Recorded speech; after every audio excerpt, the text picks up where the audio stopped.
নমস্কার বন্ধুরা, আজকে আমি আপনাদের সাথে শেয়ার করব নিরামিষ কাশ্মীরি আলুর দম রেসিপি। তো দেখে নিন কাশ্মীরি আলুর দম রান্না করতে কি কি লাগছে।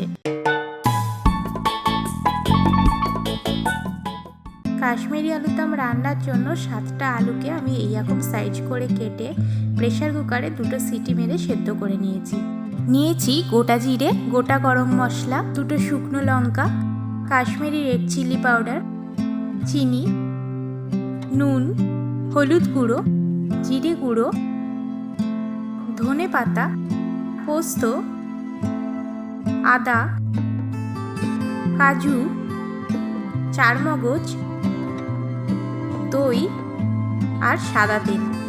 প্রথমে একটা মিক্সির জারের মধ্যে এতটা পরিমাণ আদা আমি বেটে নেব।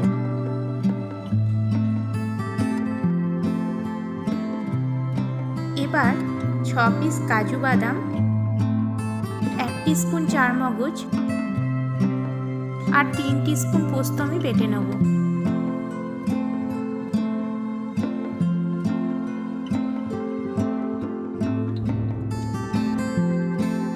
কড়াইয়ে দিচ্ছি 3 টেবিল স্পুন সাদা তেল। তেলটা যাতে না চেটে তার জন্য 1 চিমটি নুন দিলাম। তেলটা গরম হয়ে গেছে, এবার সবকটা আলু আমি ভেজে নেব। আলুটা ভাজার জন্য স্বাদ মতো নুন দিলাম আর দিলাম 1/2 চামচ হলুদ গুঁড়ো।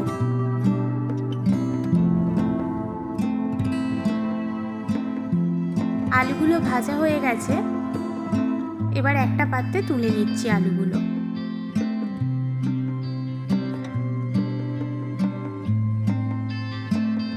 এবার কড়াইয়ে দিচ্ছি 2 টেবিল চামচ সাদা তেল।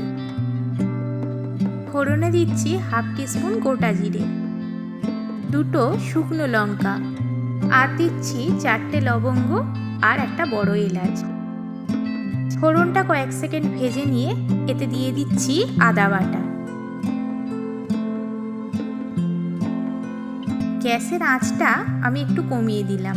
এবার 6 টেবিল চামচ টক দইয়ের মধ্যে দিয়ে দিচ্ছি 1.5 টিস্পুন জিরে গুঁড়ো,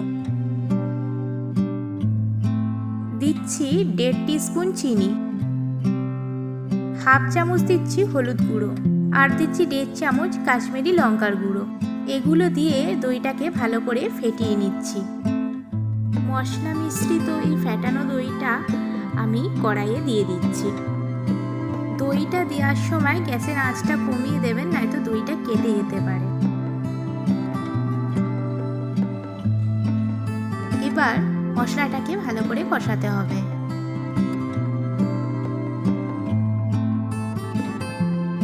এবার আমি এতে দিয়ে দিচ্ছি পোস্ত, কাজু আর চারমগজ বাটা। পোস্ত, কাজু, চারমগজ বাটা দিয়ে মশলাটাকে ভালো করে আমি কষিয়ে নিচ্ছি। এতে দিয়ে দিচ্ছি ধনে পাতা কুচি।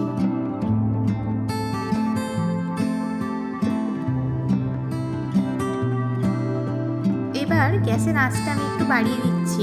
মশলাটা কষানো হয়ে গেছে, দেখতেই পাচ্ছেন মশলাটা থেকে তেল ছাড়ছে। এবার আমি এর মধ্যে মিশিয়ে দিচ্ছি ভেজে রাখা আলুগুলো। মশলার সাথে আলুগুলো একটু কষে নেব।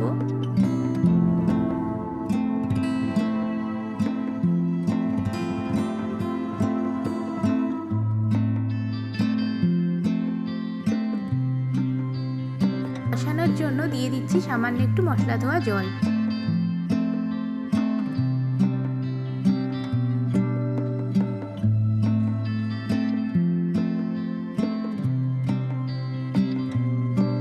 বাকি মশলা ধোয়া এই ছোটো বাটি 1/2 বাটি জল আমি দিয়ে দিলাম। এবার আমি আলুর দমটাকে 5 মিনিট মতো ফুটিয়ে নেব।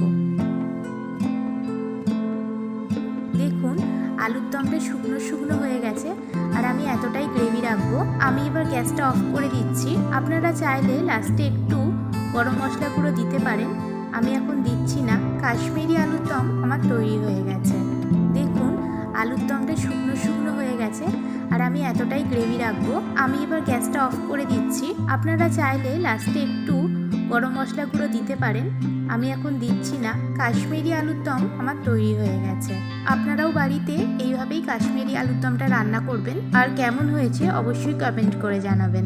আমার চ্যানেলের নতুন বন্ধু হয়ে থাকলে আমার চ্যানেলটা সাবস্ক্রাইব করে দেবেন, তাতে আমি যে সমস্ত নতুন নতুন রান্না আপলোড করব সবার প্রথম আপনার কাছে নোটিফিকেশান পৌঁছে যাবে।